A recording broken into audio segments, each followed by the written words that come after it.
Add करके देखा। जैसे हमने सैलरी की एग्जांपल ली कि हमने सैलरी अंदर हमने 300 ऐड किया था, तो उसने हमें हमारे टेबल के ऊपर शो कर दिया था कि 300 उसमें ऐड हुई वैल्यू एक नए कॉलम में डिस्प्ले कर दी थी हमें। ठीक है, तो ये हमने देख लिया वहाँ पे। इसके अलावा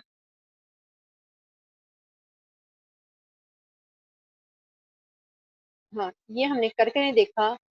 हमने ये पढ़ा जरूर है कि हम मल्टीप्लिकेशन और डिवीजन को पहले करते हैं, प्लस और माइनस को बाद में करते हैं। तो इनमें से एक एग्जांपल हम करके देख लेते हैं। ठीक है, सबसे पहले एग्जांपल ये है, वो कह रहा है सैलरी को मल्टीप्लाई करो 12 से और उसके अंदर ऐड करो 100। हम वापस आते हैं अपने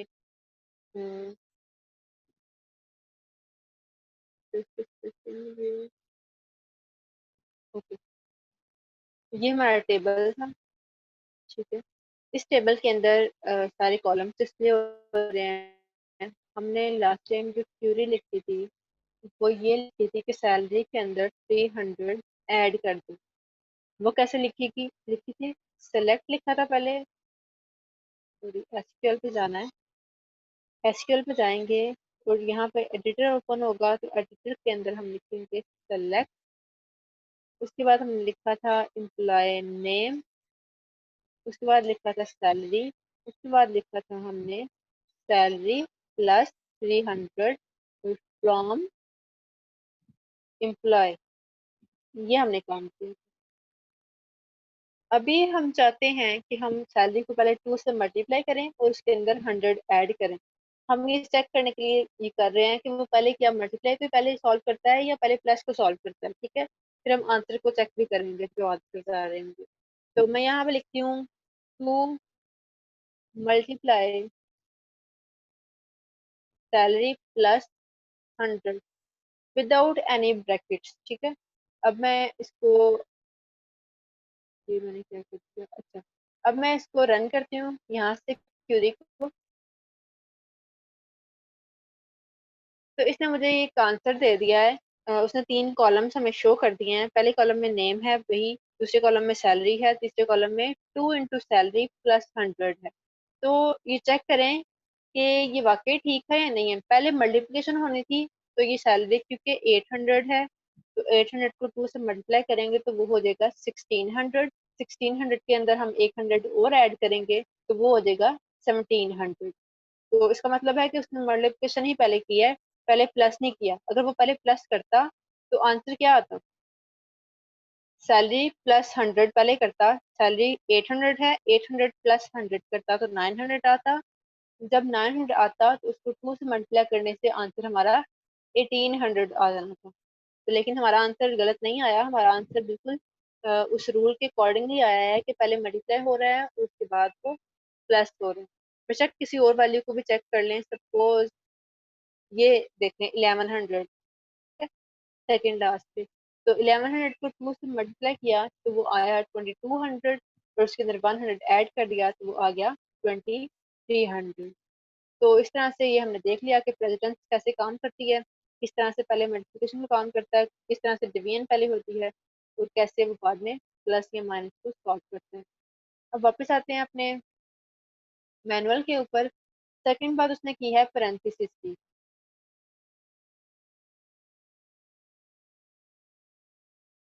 सेकंड बात है पैरेंथेसिस की। पैरेंथेसिस में वो ये कह रहा है कि जब आपने कोई ऑपरेटर, ऐसा ऑपरेटर जिसकी लोअर प्रायोरिटी हो जो कि बाद में सॉल्व होता हो, उसको पहले सॉल्व करना चाहें तो आप क्या कर सकते हैं, उसको ब्रैकेट्स के अंदर लिख सकते हैं। ठीक है, तो अभी ये भी करके देखते हैं कि हम चाहते हैं हम प्लस पहले करें और अपना मल्टीप्लाई बाद में करें।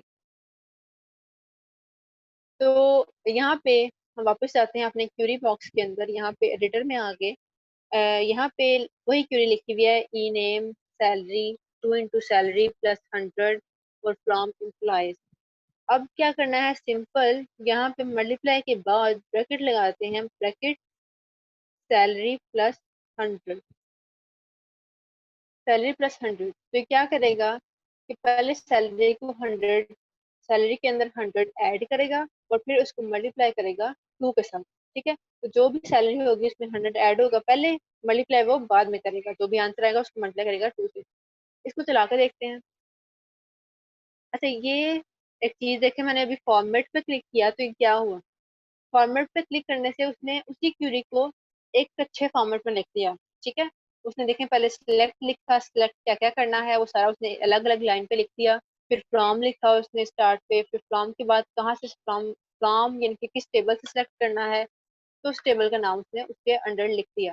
तो क्योंकि अगर आपकी क्यूरी बड़ी हो जाए, कभी कभार अक्सर होता है क्यूरी काफी लेंथी हो जाती है, तब उसको फॉर्मेट करके देख सकते हैं कि उसके अंदर क्या क्या चीजें हैं, कैसे कैसे चल रही हैं। यहाँ पे आप उनको इजिली समझ आ जाएगी, यानी कि आपकी रीडेबिलिटी जो है वो बढ़ जाएगी, इसको आप लोग इजिली रीड करके समझ सकते हैं। तो फॉर्मेट पर क्लिक करने से ये आपको आपकी क्यूरी को फॉर्मेट करता है, यानी कि उसको अच्छे फॉर्म में शो कर देते हैं। अब मैं इस क्यूरी को रन करती हूँ। अब देखें, अब जो थर्ड हमारा कॉलम है, 2 × ब्रैकेट के अंदर सैलरी +100, तो ये कैसे हुआ, 2 को मल्टीप्लाई कर रहा है सैलरी, 2 को मल्टीप्लाई बाद में करेगा, पहले सैलरी +100 करेगा।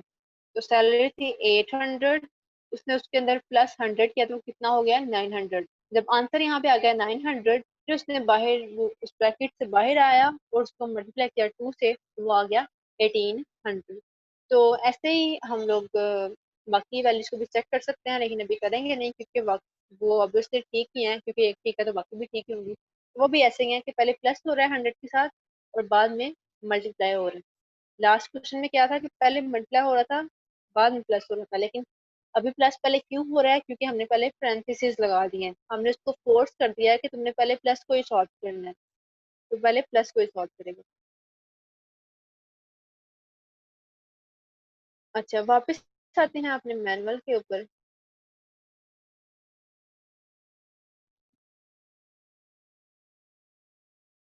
अच्छा, अब आया है टॉपिक कॉलम एलियस। ठीक है, कॉलम ये क्या चीज है। ठीक है, मैं अभी थोड़ी देर पहले बात कर रही थी कि हम लोग कॉलम्स को रीनेम कर सकते हैं। ठीक है, मैंने कोई भी टेबल के कुछ कॉलम्स मैंने डिस्प्ले करने हैं यूजर को या डिस्प्ले करने हैं किसी को भी, तो मैं उनको डिस्प्ले करूंगी अगर उसी तरह एम्प्लॉय नंबर और एम्प्लॉय नेम के साथ ई नेम या ई नंबर के साथ, तो वो यूजर को कंफ्यूजन हो सकते हैं, हो सकता है देखने वाले को समझ ना आए। ठीक है, जिसने डेटाबेस क्रिएट किया उसको तो समझ आ जाएगी, लेकिन आप किसी और को दिखा रहे हैं तो समझ हो सकता है ना आए। तो आप लोग उन कॉलम्स को रीनेम भी कर सकते हैं। ठीक है, इसको लिखने के तीन तरीके हैं डिफरेंट।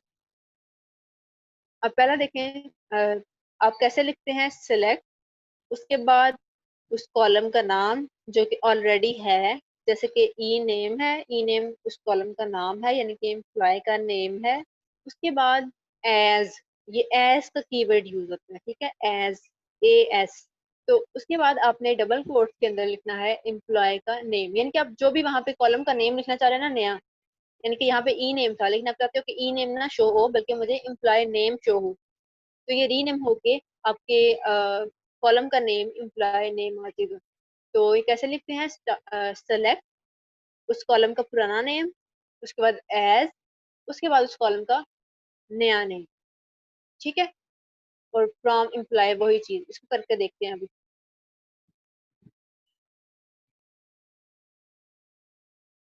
अच्छा, यहाँ पे लिखते हैं सेलेक्ट, उसके बाद क्या था, ई नेम, ई नेम को सेलेक्ट करूँ और आगे क्या था, as.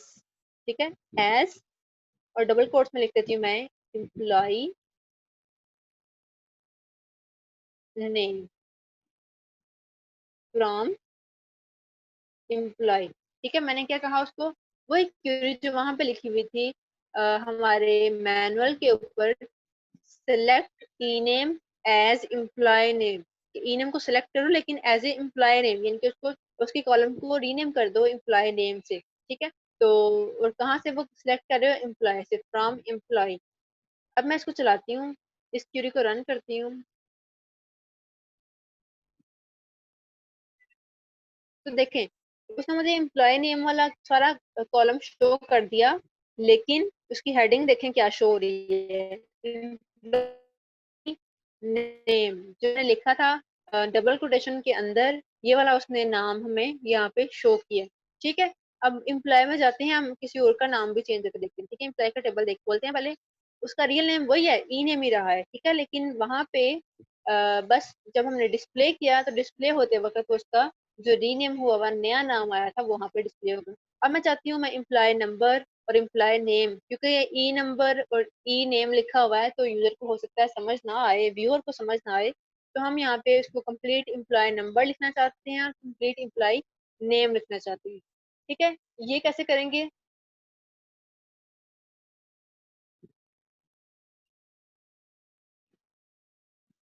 Select E number employee number as, complete लिखती हूँ इम्प्लॉय नंबर। ठीक है, ये कंप्लीट में लिखा select employee number as employee number. उसके बाद मैं लिखती हूँ एम्प्लॉय नेम और डबल कोट में लिखती हूँ एम्प्लॉय नेम फ्रॉम एम्प्लॉय। अब इसको चला के देखते हैं, तो इसने मुझे एम्प्लॉय नंबर भी शो कर दिया, एम्प्लॉय नेम का वाला कॉलम भी शो कर दिया, लेकिन उनकी हेडिंग्स जो हैं वो मुझे नई शो की हैं, जो कि मैंने उसको नई ब्रैकेट्स में सॉरी डबल कोटेशन में दी हैं। ये उसने मुझे वो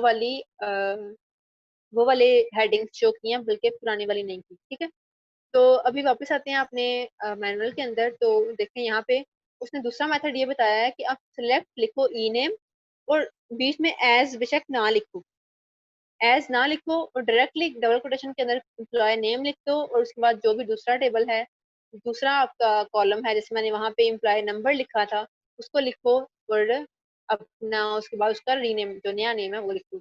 अब सपोज मैं यहाँ से एज को रिमूव कर देती हूँ। ठीक है, एज को रिमूव करने के बाद मैं इस क्वेरी को रन करती हूँ, तो देखें कोई फर्क नहीं पड़ा इसको। ठीक है, आप एज लिखें या ना लिखें मैटर नहीं करता। ठीक है, बस आपने क्या करना है, जब भी किसी कॉलम का नेम लिखना है तो उस नेम के बाद जो नया नेम लिखना होगा वो डबल कोटेशन में लिखना होगा। ठीक है, तो यहाँ पे देखें मैंने लिखा था सेलेक्ट एम्प्लॉय नेम, ये पुराना नाम, और नया नाम डबल कोटेशन के अंदर, फिर कॉमा, फिर एम्प्लॉय का नेम, ये पुराना नाम उसका, उसके बाद एम्प्लॉय नेम जो न्यू नाम है डबल कोटेशन के अंदर, और फ्रॉम एम्प्लॉय। तो इस तरह भी इसने मुझे कॉलम्स के न्यू नेम्स शो कर दिए हैं। अगर मैं एज लिखती हूँ तब भी ये यही काम कर रहा है, अगर एज नहीं लिखती तो तब भी यही कर रहा है, तो बेहतर है आप एज ना लिखें। ठीक है, अ, वापस आते हैं मैनुअल के ऊपर। अच्छा जी, अभी यहाँ पे वो ये बता रहा है कि हमने अभी कुछ देर पहले एक ऑपरेशन परफॉर्म किया था, जो कि ये था कि हमने सैलरी के अंदर कुछ ऐड किया था। तो जो नया कॉलम शो हो रहा था वो कॉलम ऐसे शो हो रहा था कि हेडिंग पे भी वही कैलकुलेशन वही फॉर्मूला लिखा हुआ था। मैंने यहाँ पे लिखा था मैंने यहाँ पे लिखा था सैलरी को डिस्प्ले करो, और साथ मैंने लिखा था सैलरी प्लस 300 को डिस्प्ले करो फ्रॉम एम्प्लॉय। ठीक है, तो उसने क्या किया था,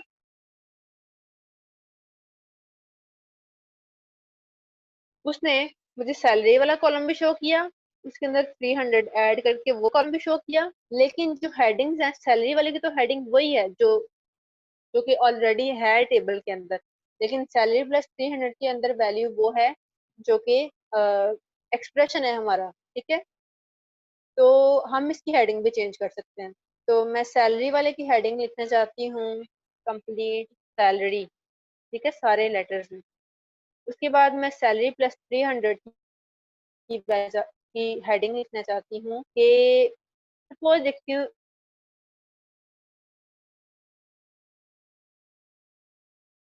क्या कि सैलरी बढ़ चुकी है, तो ये मैंने लिख दिया, सैलरी को रीनेम कर दिया SAL से कंप्लीट सैलरी में, और सैलरी प्लस 300 कर दिया इंक्रीमेंटेड सैलरी में। ठीक है, तो अब इसको चला कर देखते हैं। अब देखें वही काम है, सारा कुछ वही हुआ है, सैलरी का कॉलम है और सैलरी के अंदर 300 किया उसने वो वाला कॉलम है, लेकिन क्या है कि इनकी हेडिंग चेंज है। ठीक है, सैलरी वाले की हेडिंग डिफरेंट है, और इंक्रीमेंटेड वाले की सैलरी सैलरी की हेडिंग डिफरेंट है। तो इस तरह से हम एक्सप्रेशन वाले की भी हेडिंग चेंज कर सकते हैं। ठीक है, यही हमें उसने लैब मैनुअल के अंदर बताया हमें। ठीक है, ये 3 चीजें बताई हुई है उसने लेमन के अंदर। पहली चीज ये कि हमने एज कैसे यूज करना है, हम एज को कहाँ पे लिखते हैं, हम एज को कॉलम नेम के बाद और न्यू कॉलम नेम से पहले लिखते हैं। उसके बाद उसने बताया हमें कि हम एज के बगैर भी यूज कर सकते हैं।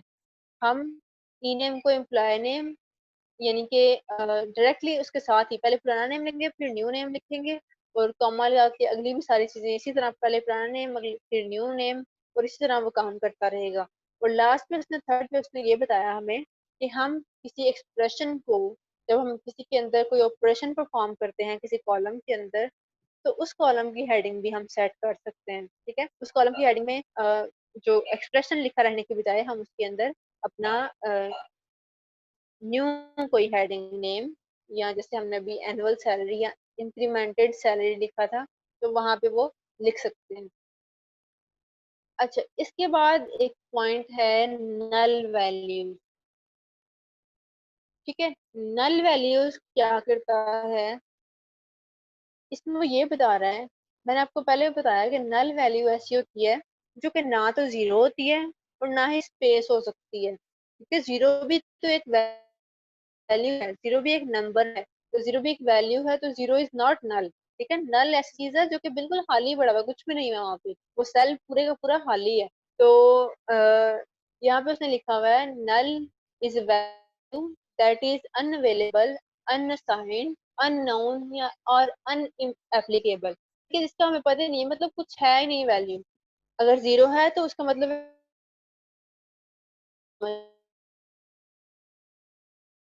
जीरो जो है वो एक वैल्यू है, बस स्पेस वैल्यू है होता है, आपको पता है, then that column is said to be null. ठीक है, वैल्यू मिसिंग है, तो ये बता रहा है इस पोर्शन के अंदर, इस ये जो हमारा ये वाला टॉपिक है इसके अंदर हमें ये बता रहा है कि नल वैल्यू के अंदर हम कुछ ऐड भी नहीं कर सकते, क्योंकि नल के अंदर कुछ है ही नहीं, वो वैल्यू को है ही नहीं कुछ, तो अगर तो वो जीरो हो तो फिर हम उसमें कुछ ऐड करें तो ऐड हो सकता है, जीरो नहीं कर सकते। ठीक है, यहाँ पे उसने ये है स्टेटमेंट है सेलेक्ट ई नेम सैलरी और कमीशन फ्रॉम एम्प्लॉय। ठीक है, तो अब जो कमीशन है ना, कमीशन वाले टेबल को खोल के देखते हैं, उसके अंदर कुछ नल वैल्यूज भी पड़ी हुई हैं, उसके अंदर कुछ नल वैल्यूज पड़ी हुई है, लेकिन कमीशन वाले टेबल के अंदर कुछ लोगों के पास कमीशन है कुछ लोगों के पास नहीं है, तो कमीशन वाला जो कॉलम है उस कॉलम के अंदर कुछ वैल्यूज हमारे पास नल भी हैं। तो अगर मैं इस कमीशन वाले कॉलम के अंदर कुछ ऐड या कुछ सब्ट्रैक्ट करती हूँ, कुछ चेंजेस करती हूँ, तो वो नल वैल्यू को इफेक्ट नहीं करेगा। जस्ट जिन कॉलम्स में जिन सेल्स में वो सब्ट्रैक्ट नहीं करेगा। तो अभी आप लोगों को मेरा ये ब्राउजर शो हो रहा है, जी मैम हो रहा क्योंकि नो मैम। मुझे इस पे शो नहीं हो रहा, मैंने जो मैम लॉग नहीं क्लास शो हो में ही रहा, हो। मैम नहीं शो हो रहा, इरफान की आंखों नहीं ऑपरेशन होने वाला है। शो है।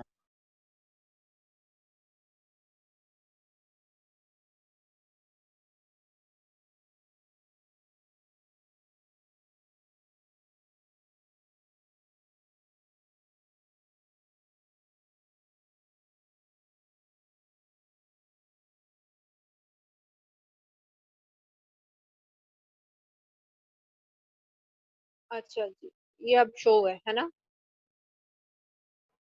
मैम चले, अच्छा इसमें मैं बता रही थी आप लोगों को कि ये जो एम्प्लॉय का टेबल मैंने ओपन किया हुआ है, इसके अंदर एक कॉलम है कमीशन का, COWM।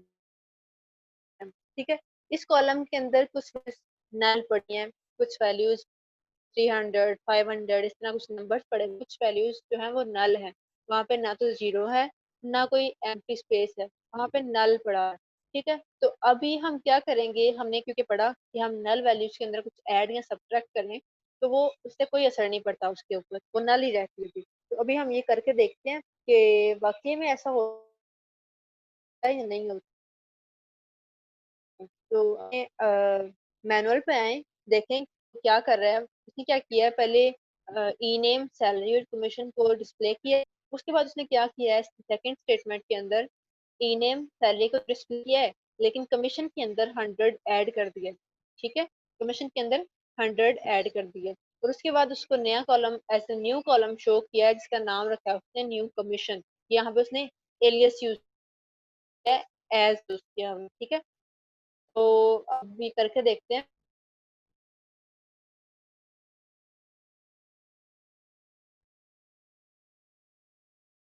अच्छा, क्यूरी पे आते हैं, यहाँ पे क्यूरी लिखते हैं अभी। सेलेक्ट,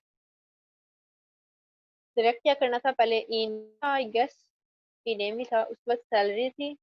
उसके बाद उसने क्या किया, कमीशन के अंदर, कमीशन के अंदर प्लस किया 300, पता नहीं यही था शायद, लेट मी चेक। 100, उसने कमीशन 100 प्लस किया। चलें जो भी कर लें फर्क पड़ता। हमने वैसे देखना है कि वो प्लस होता है या नहीं होता। तो कमीशन के अंदर 100 प्लस किया। उसके बाद जो प्लस करने के बाद जो नया कॉलम बनेगा, उस कॉलम का नाम रख दिया न्यू कमीशन। अगर हम ये न्यू कमीशन नहीं लिखते तो वो फिर भी काम करेगा, बस वो उस कॉलम की हेडिंग में कमीशन प्लस 100 लिख देगा, वो एक्सप्रेशन नहीं लिख देगा न्यू नेम फ्रॉम एम्प्लॉय। ठीक है, अब इसको मैं जरा फॉर्मेट कर लूँ ताकि ये सही नजर आ। हाँ, ये देख, सैलरी को, कमीशन प्लस 100 को, यानी कि कमीशन के अंदर वो 100 ऐड कर रहा है और उसको नेम रीनेम कर रहा है न्यू कमीशन। ठीक है, और ये कहाँ से ले रहा है सब कुछ, ये सब कुछ एम्प्लॉय के टेबल से ले रहा है। अब मैं इस क्वेरी को रन करती हूँ तो देखें जरा क्या किया। कि जो क्वेश्चन की वैल्यूज पहले थी, यहाँ पे पहले 300 वैल्यू थी, उसने उसको 400 कर दिया। यहाँ पे 500 थी, उसने उसको 600 कर दिया। यानी कि उसने 100 ऐड कर दिया जो वैल्यूज थी वहां पे।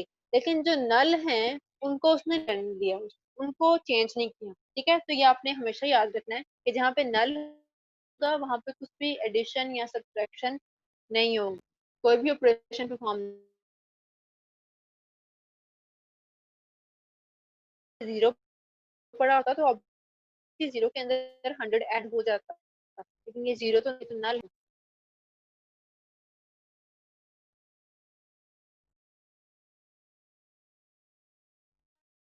अच्छा, इसके बाद है जी ये कंकैटिनेशन है। ये क्या करता है कि दो कॉलम्स को कंबाइन कर देता है।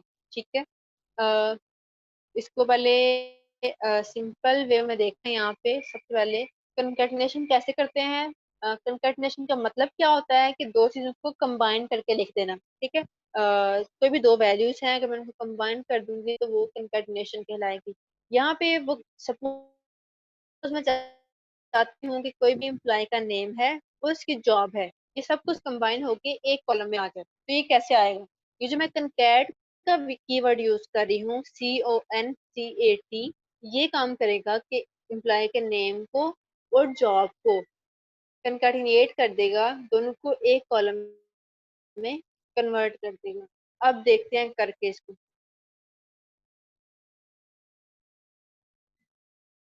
अच्छा जी, सेलेक्ट क्या था, एम्प्लॉय, पहले कनकैट करना था, कनकैट। उसके बाद उसके अंदर क्या था, नेम, एम्प्लॉय, एम्प्लॉय के नेम को और जॉब को, कहाँ से, एम्प्लॉय से। तो ये देखें जरा, उसने क्या किया, ये स्मिथ उसका नेम था एम्प्लॉय का, और साथ में उसने लिख दिया क्या किया, स्मिथ और फ्लड को, नेम को और एम्प्लॉय की जॉब को कंकेटनेट किया है। उसको मैं चाहती हूँ कि उनके दरम्यान में स्पेस आ जाए। ठीक है, मैं चाहती हूँ कि उनके दरम्यान में स्पेस आ जाए।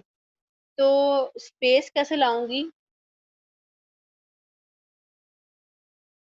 एक सेकंड स्क्रीन दोबारा शेयर